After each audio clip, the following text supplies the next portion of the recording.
Hello, welcome everyone. Welcome to Codeathon, HT Codeathon Olympiad. It is one of the largest coding initiatives in the country. So we have had about in the first year of inception, we have had about 61,000 registrations, which is huge, huge in number, and out of which we selected about 400 finalists. So today we have with us Dr. Archana Sharma. She's the principal scientist at CERN Geneva. She's going to talk to us about careers in science and technology, because that is, we are in the middle of a pandemic, and science and technology has gained precedence. We This is more important than anything else right now, because everybody is trying to look for scientific evidences, scientific research based evidences and technologies that we can put to use to control this pandemic. So the importance of science and technology in our lives hasn't been thrust upon more accurately, or more the importance of it as we do it today. Dr. Sharma, to begin with, can you please tell us about your role in CER, and what exactly do you do there? Thank you very much for the kind introduction. I'm working at CERN, and I've been here for a large number of years. And I'm very pleased to share my experience with the students of this codeathon, which is an amazing effort and laudable as well. So essentially, the COVID pandemic came as a bolt from the blue and left us all crawling around looking for solutions. But these solutions could be possible because we were ready, so to speak, and we had invested in science and in careers in STEM. Research, as well as the directions, have been set by many different leaders and also the United Nations. So we have in front of us the Sustainable Development Goals. Many of you may have heard of them, and they are 17 goals set by the United Nations to be achieved in 2030. So that is a challenge, and here is where STEM careers absolutely kick in.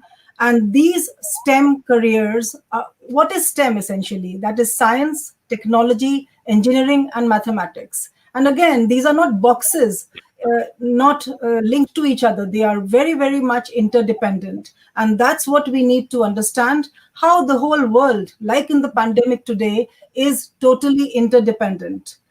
And in fact, even students not doing careers in STEM need to be linked to this. So how do we move ahead? We move ahead by remaining curious. We move ahead by asking questions. And I think the younger ones amongst you must be wondering, what am I doing at CERN? At CERN, we are impacting billions of lives. And how is that? We are looking at questions like, where did we come from? How did the universe begin? What is matter? What is antimatter? And why at all are we here? Because you may realize that matter and antimatter must have been created in equal proportions. And if yes, then it should have annihilated, and we should not have been here. But we are. So there are many, many mysteries that we have to solve. And while solving those mysteries, we have been gathering a lot of information in terms of science, technology, engineering. And what you see in front of you is all, even the food on our table comes from STEM and research and studies in fundamental science. So for the young students, this is imperative that they must study science, and they must contribute to the society, right?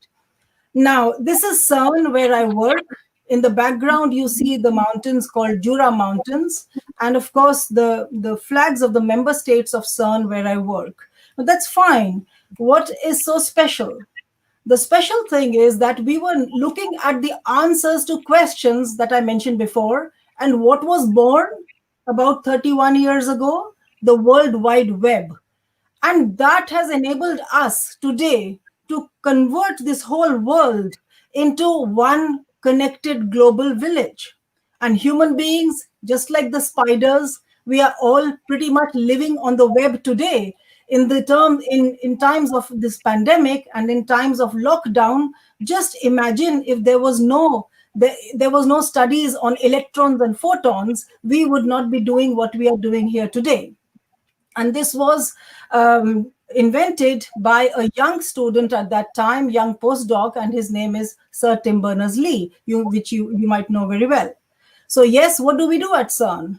At CERN, we have technologies and scientific advances that, on the one hand, answer to questions, and on the other hand, serve the society. And we have had large number of applications, large number of spin-off in the various, I mean, you all know, you are sitting in front of your computer or your mobile phone, or you look at the television, or I mean, in the hospitals, in the airports, in the railway stations, everywhere you will see that science is all around you. So CERN's unique expertise and technologies are being used in areas that are related to medical diagnostics, imaging, therapy, computing, simulation, health applications. I mean, this would take another lecture to get into the real impact of what is done at CERN. But back to the question about what is it all about, and you heard about the Higgs boson. Yes, that's right. The God particle, also as it is called, was discovered at CERN. And you all young students have to take this forward, because how did we do it? We did build not only the machines and the large techniques, technologies, tools, etc., but there was a huge amount of software and hardware and coding, computing, and what you might have also heard about quantum computing are these necessary skills that will take you forward. So this is exactly where I'm sitting here. And on your screen, you see an aerial view of the region. This is the airport of Geneva. And on the left-hand side is Switzerland, and on the right-hand side is France. And you see a circle here, and the circle represents 27 kilometers of the collider that is here at CERN, with which we look at these answers I mentioned about, to the questions I mentioned about. And these dots that are darting across the screen, the blue and the red, they actually collide at various places on this circumference, and they give rise to collisions from bunches of protons that are colliding. So we study them to look inside matter. And here what you see is how it looks underground. That's the accelerator. And that's the experiment where I work. And of course, it cannot happen without people. That's what's important. And that's where you come in, because as young students today, you are the leading scientists of tomorrow. And it's impossible to figure out where am I, isn't it? So we are part of this big system and the big power that we have of collaboration. So one thing that I have learned very importantly in my career is the power of collaboration. And you know that computing itself, you can't do it alone. You have to collaborate. What you write as code in India is then sent off on the net, and then you do not know how many rounds of the planet it is doing, right? This picture here shows you the discovery of that God particle that all these people did together with the tools that I also showed you. And on the 4th of July 2012, this discovery was announced all over the world. And in India as well, of course, people were very, very happy and proud to have actually participated a wee bit to this Nobel Prize that was given on Tuesday, the 8th of October in 2013, to these two Nobel laureates, Peter Higgs and Francois Englert. And of course, these are the people in India who have contributed in an amazing manner by doing a huge amount of computing work. And if you will look a little bit on the web, you will figure out what is this big contribution that has gone from India to this Nobel Prize. And yes, so innovation, I think I have mentioned to you already that these technologies that we are working at CERN with are giving us a lot of innovation and a lot of power, so to speak, in the various fields where we work and where you will work eventually. So, of course, there is the bioinformatics. You heard about the Nobel Prize that was given this year, and the ability to engineer biological systems is actually very, very immense and has a very far-reaching impact. So coding on the one hand and making drug discoveries on the other is the power that you have collected over this codeathon, I hope that this has ignited in you the desire to contribute. And there are many other different applications. I mean, education, just looking at the movements in a class, the actual movements in a class will tell us what equations mean. And this is an amazing tool for learning. Similarly, for the weather grid system, for weather forecasting, particularly for our country where many, many hurricanes and cyclones impact. And if you look at this picture, a doctor's dream has been created by one of the detectors that is made at CERN. So these are the kind of impacts that we are looking at, the young people who will be making in the future in our country as well. So the field where I work, the roots come from STEM, and that's called particle physics, high energy physics at CERN. It is very, very multidisciplinary. And in this, we start from being imaginative and creative on what can we do. You've seen these huge experiments, which are like a spaceship. They are very, very large and very heavy as well. My experiment is 14,500 tons. So imagine starting from this creative period, you build it over 10 years, you operate it, and sometimes you have discoveries as well. Eventually, you have all these skills that go in, you learn, and also you innovate because skills are not ready. The education is not ready. Programs are not ready. And those are things that you will build on the way. And that confidence and the courage is what is needed. But what does it yield? 70% of students and colleagues who come into particle physics eventually leave for industry. And you can see the different kinds of industries that have been implied by what we do in this field of particle physics, right? And of course, when we do this, we are impacting the society. And that's where our country will flourish, when we integrate computer science into the education system. And you can see here that India is yellow, South Africa is red, which just means that we have work to do. But we are along with many other countries, like in the United States as well, and in Europe. So we have to all hold hands and move along together for integrating computer science into our system, accelerating science along with the young people, along with the young students like you.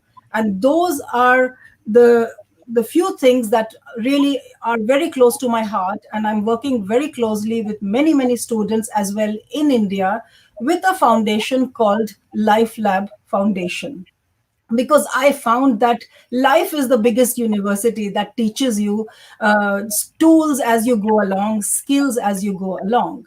So yes, I would just like to show you this little offering, and I will stop at that.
Okay, so thank you very much for your attention.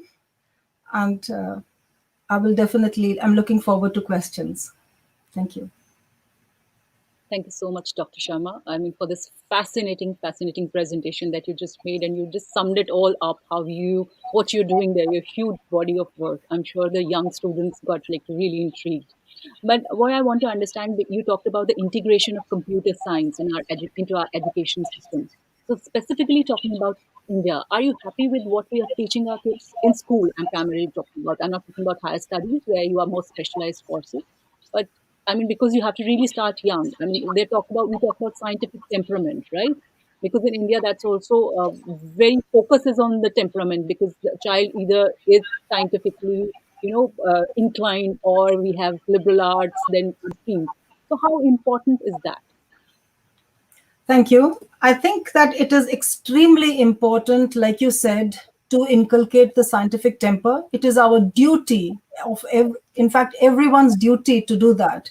So, in the schools, of course, we have made big strides from what I see in terms of introducing computing and computer resources in schools, but there is a big disparity in our country.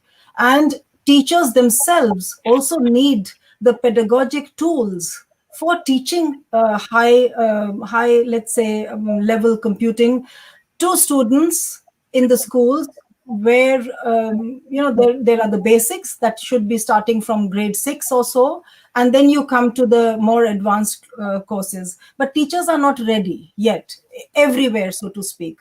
There are schools where they are advanced even more, so to speak, as an international school in anywhere in the world, and there are schools where they are scrambling for remaining online.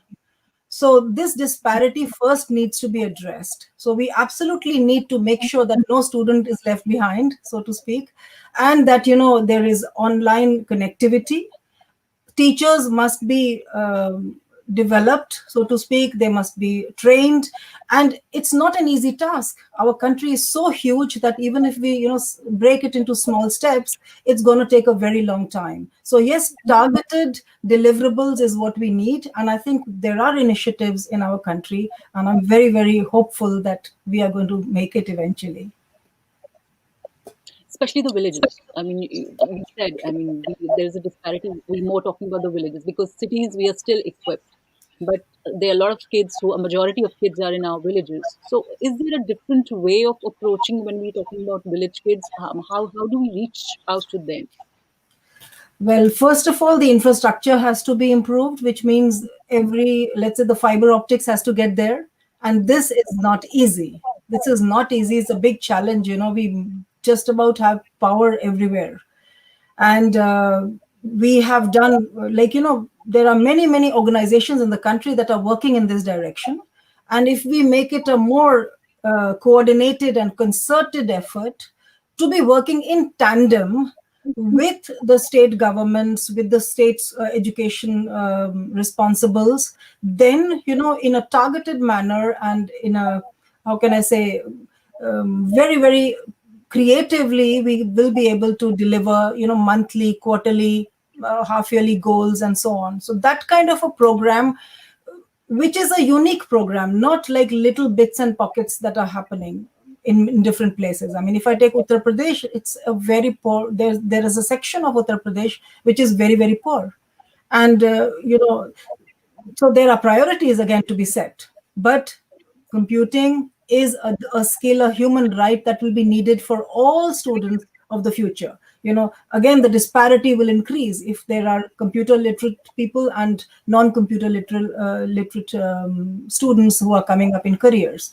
So we need to be sure that they are not left behind. Okay.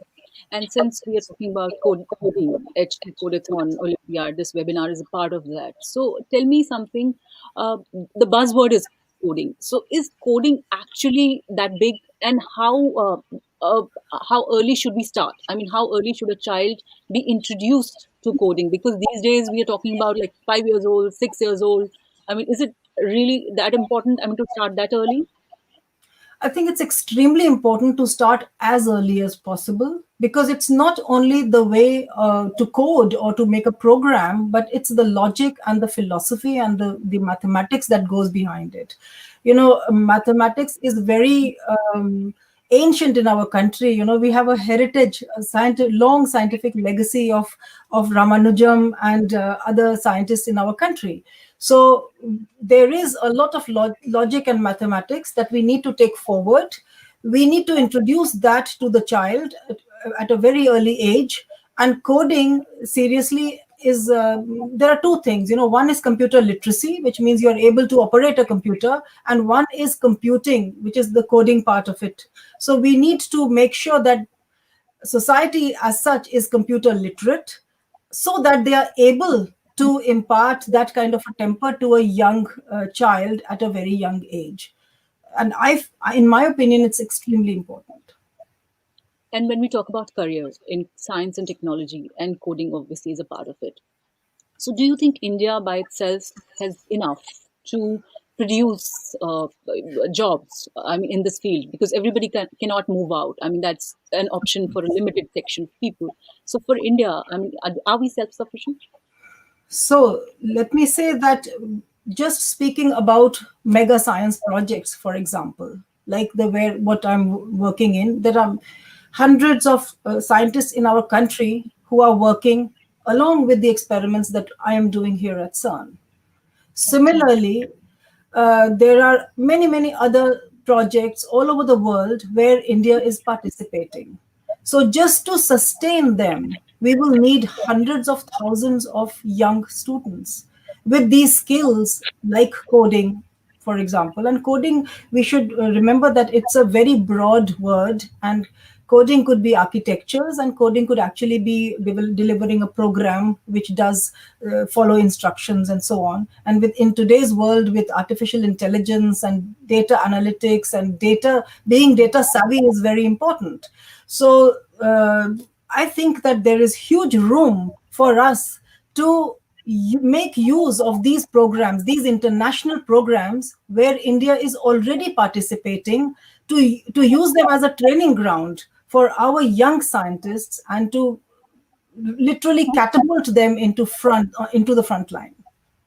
So, can you name certain projects which probably India is participating in? So, just to build interest. Absolutely. I mean, there are projects like LIGO India. You must have heard about the gravitational waves. Recently, there was the Nobel Prize was also given for that. And India is participating in a big way in LIGO India, and also the whole international LIGO as well. There is a 30-meter telescope. And in our country, we have a very big legacy of radio astronomy as well. So building the largest telescope on the planet and being a part of it would be an ambition for a young student. And this would be an amazing career for him. Then we have sorry. No, please go on. Yes, we have the 30-meter telescope that I mentioned. We have the square kilometer array, another experiment. We have also Fermilab. It's like an organization in the United States, like CERN, and they also do very big experiments, and they build very, very large systems, experiments, and superconducting magnets. And India is participating in a very big way. So those of us or our students who would like to work on materials, material sciences, superconductivity, because these things are going to be very big in the future in terms of what they bring to society. If you go to the hospital and go for yeah, in our right. daily life. True.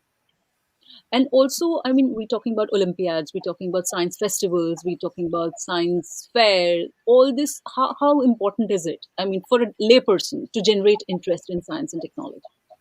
I think it is extremely important, because if I do not know where to go and what to study, there is no way that I can move forward.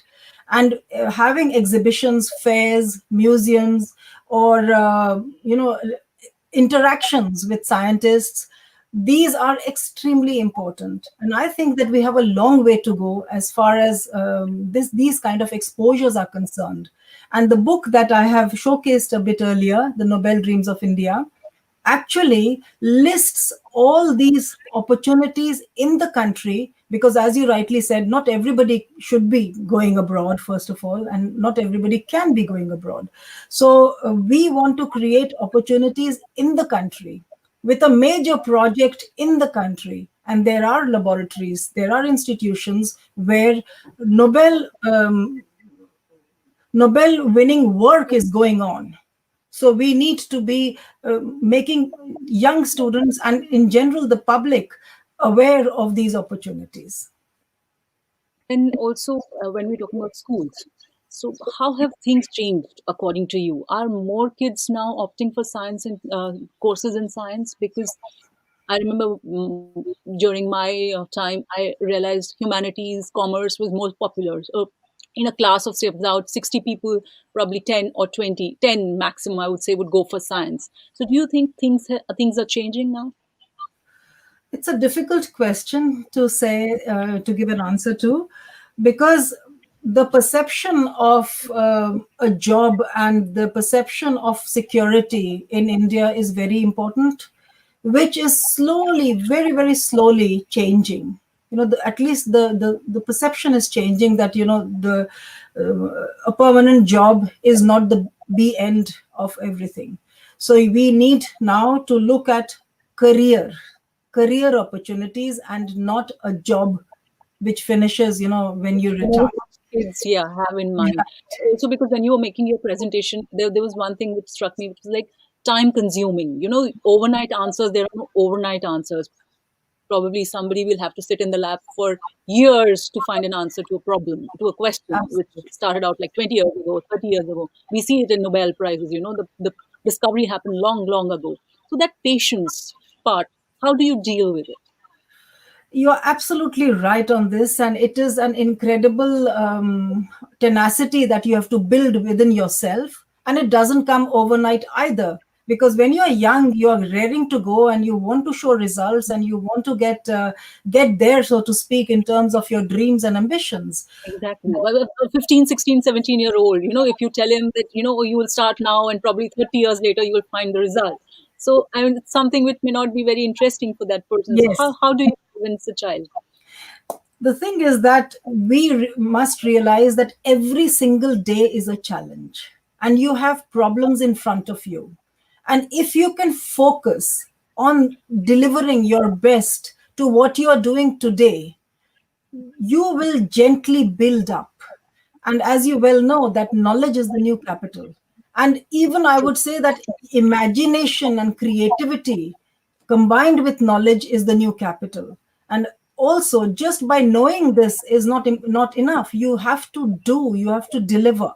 So every single day there are challenges, and every single day you will find ways and means to be grateful that you did what you did, and you eventually make a difference. So I have had, I mean, years and years of, let's say, difficult times, so to speak, where I would just not understand how to pursue this career in the future.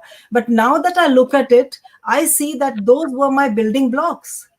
I learned during the times I failed. And that's where I think our students need to get a little more comfortable with failing and comfortable with discomfort. So the careers are built upon, sweat and blood, so to speak, in the end of the day. And another important thing that always personally has intrigued me is women in science. You don't see too many. You don't see too many. If I'm not mistaken, you probably were for the longest period of time. I mean, I think the sole flag bearer in your organization. Now probably there are some more. But how do we convince women to be a part of it? I think that we have to be extremely aggressive in chasing this potential of the 50% that is, sleeping, so to speak. At CERN, we have about 20-25% representation of women. And of course, that's not enough. You saw in the Nobel Prizes as well. This year, we doubled the number of women in Nobel Prizes just So true. because, there has been a history of our civilization, and that cannot be changed overnight. So, bringing awareness, creating role models, creating, let's say, examples of women who have been working hard and who have been, so to speak, successful, are ways to tap that potential and to ignite the dreams of women as well. In our own society, I mean, in India, it's not simple. I mean, I was myself told so many times, physics पढ़ के क्या करोगी, True. That right? is what I wanted to know. How did you manage? Because for women, there are a lot of other things that kind of are there to pull them back. There is pressure for having a family, marriage, the responsibilities to go with it. Not so much for men. Because it's like if there is a woman to take care of, so then it's all good. I mean, you can excel in your career. But for women, they have to work at the personal level, the professional level. So a lot of things they're struggling against at all levels. So how do you manage? How did you manage? Well, I think I was also very lucky. I had a very supportive family. My parents were very encouraging for me as such, and they always encouraged me to study, to take up physics, and so on. However, the bells of marriage start ringing in a career very at some point, and you just Probably have. you are at your peak when you're doing like That's really what. great work. Yeah. Exactly. And then I was also fortunate that my in law family was Hmm. very, very, very supportive. My father in law told me, Beta, you have an opportunity, you must go. So Hmm. I think that in our society, parents and in general, young men and women who have children, they must remember that a boy and a girl represent equal opportunity for themselves as well, not only for the child, but also for them. My father, if he would have been here today, he would have been so proud. So it's just that we do not see women as being able to do something better or go further. People have this kind of a stereotype in their minds. When they see a woman, they do not associate with excellence, and we need to create those role models, you Hmm. see. And also for the women, I will say that they themselves should take charge. And it took me a long time to get out of the shackles of being able to acknowledge that yes, I can also do, I am also empowered, and I am also no different, so From us. I think Hmm. that empowering is very important, and society should reinforce it rather than negating it, because at Which every they minute. do most. Hmm. Absolutely. I mean, it's a man's world still, to a large extent, and women have to make their way through. They have to prove twice as much that what they are worth. They have to work twice as much and balance the family, and like you said, all the other challenges. So Yes. yes, it's possible, and they can do it very well. They can do it better. So what was your answer to those people who said physics पढ़ के क्या करोगी? I mean, how did you deal with that particular section of people? Well, I think I was very focused, and I was sure on what I wanted to do for the day, you know. So that's very important. I think a posteriori, of course, because I did not know these things when I was actually fighting my battles, So I had a focus, I had the tenacity, and I knew that at the end of 6 months, this has to be done, and it will be done. There is no other choice. So that So translates were there days? into, No, sorry. yes, Were there days when you felt like, okay, forget it? I mean, no, I mean, it's not worth it, or probably thinking of giving of up. course. I'm sure we all have our low days and high days. So how did you deal with that? Absolutely. I mean, this is a given in any career, that there are days where you just want to give up everything and things are not working out. And I also had a small child when I came to CERN in the early days, and my car breaks down. I have to go and pick up my son. My meeting is not finished, and all these things you have to roll around and somehow ensure that every cog is moving in this whole scheme of things. So I think being very driven is what comes naturally once you have this mission of actually being successful in whatever you want to do. That's very important. And success is not like a And day. Please. true, And coming back to coding, I mean, is you rightly said that it's a very broad term. We cannot. I mean, it's not a small what you call defining coding is not like it's not limited to a particular thing. So, how would you say apart from coding, is there anything else that kids should focus on? I think excellence in whatever you do is very important. I learned that somewhat the hard way, because I have to say that in our country, grosso modo, grades and marks are somehow the measure of success. We have to also move a bit behind and start asking questions to ourselves, that the knowledge that I get from my university or school, how does it fit in the world? How does it make a difference to the planet? For example, climate change. Let us think much wider, and coding will absolutely relate to those questions. And I will encourage the children to really open their minds and think of what makes a difference to them. I think it's important, and every one of us has a desire to excel. We need to just open and unleash that desire. Everything else will follow naturally. True.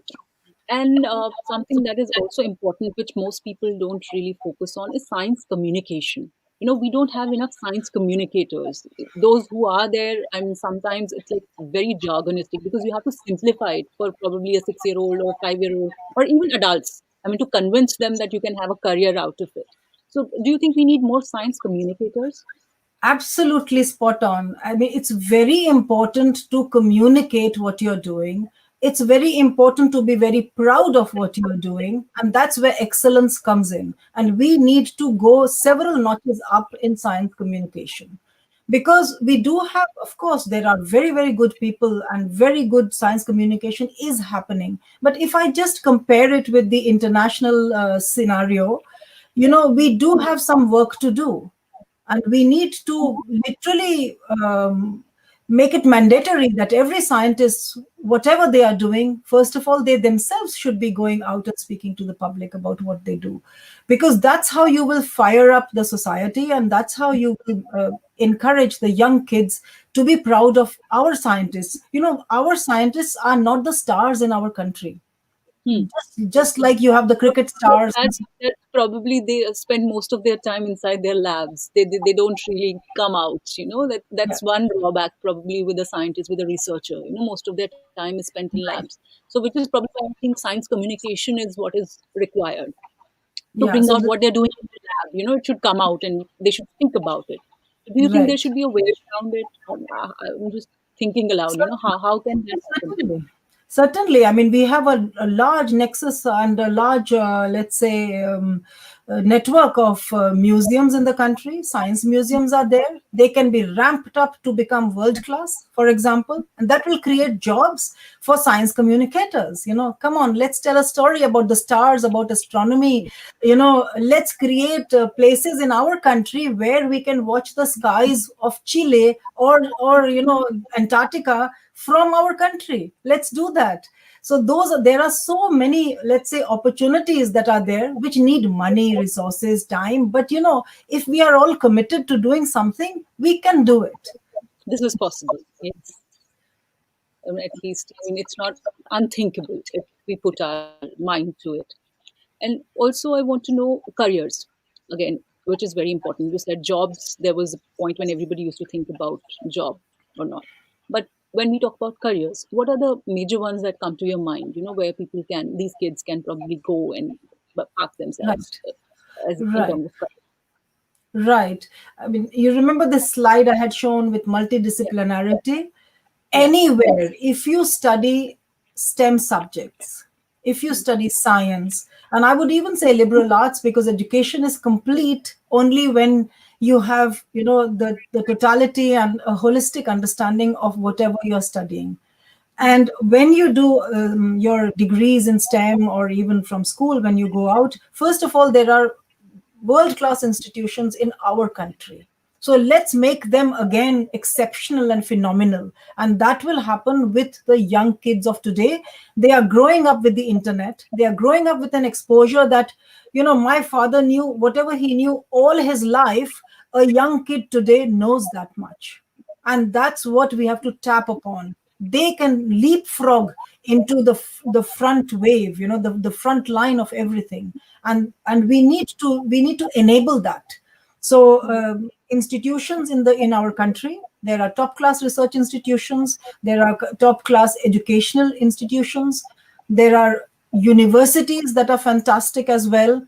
And I think that we should now start creating a wave of excellence in our country, and not that everybody has to run abroad and has to be doing something in America or in Europe and so Yes, on. yes. It's like if a child is bright, just send him out, send him to a university which is abroad. I mean, that should change. I think that should change. And as you rightly said, we have institutions of world-class institutions in India. So we should Right. focus on that. Brain drain is one problem that we are dealing with. Don't you think, or do you think it has come down over the years? I think brain gain is where we should focus right now, and Yeah. that's what brain drain was a term in the 70s and the 80s. Now there are a large number of Indians themselves who are abroad, and they are very well connected with India. And India is our home, our country. And Guru Dakshina must be given to the country, because we are here today because of our teachers and universities and institutions. So everyone like me is literally desperate to be doing something for our country. So we need to mobilize this intention and convert that into concrete deliverables in the country. And yes, there are some actions being taken, and there are projects being born in the country where we can all contribute. And we are doing so much in terms of informal education. I mean, I am Hmm. meeting with students. I have been traveling to India every 6 weeks for the last, I think, 10 years. And only because of the pandemic I'm stopped, I can't go. So I'm also quite frustrated in that respect. But nevertheless, I'm speaking to students and trying to do what we can. So brain drain, I think we should not think too seriously about this, because having pride as an Indian is very strong. And being a scientist coming from India, collaborating with the rest of the world without any hitches, so to speak, with the communication tools we have today, you can play it at your best in the country. I think you rightly said that, being a scientist from India who's now settled abroad. So the quality of education, I mean, it works really well. I mean, what I understand talking to people who are already working abroad, that the Indian scientists and researchers are quite sought after. So is it because of the base that we have here? It's actually quite nice. I mean, it is what is required So from the education has been students at least. yes, education has been very strong in our country, and theoretical education has been amazing, and it is world class. However, when it comes to really doing hands-on instrumentation and really working with tools, equipment, gadgets, there is a change, but this change is very small. We need to go drastically several orders of magnitude above. You may have heard about the Atal tinkering labs in the Mm. schools in our Yes. country. And those are the places that should be thriving, where kids can go and start playing with different instruments or gadgets, or build them by themselves a telescope, for example, and watch the skies. So I think that's where work is needed, where Mm. experimentation, strength in experimentation is something I missed in my education. And I had to, it took me some time to fill up those lacuna I had when I came from India. But Mm. it is possible, and kids of today should not suffer because of that, because they know I did not know. Okay. And the last thing that I would like to add is science teaching, which is probably we need to have that improved in our school system, in our education system, at least at the ground level. When we're saying start young, so the kids, as you rightly in the beginning you said that we need teachers, we need better tools for them, for them to take it forward, because they are the ones who have to start. I mean, at home there's only so much you can do, but school is the real place where you actually get to learn, where you get this experience. So teaching is one area that you would say that we need to focus on.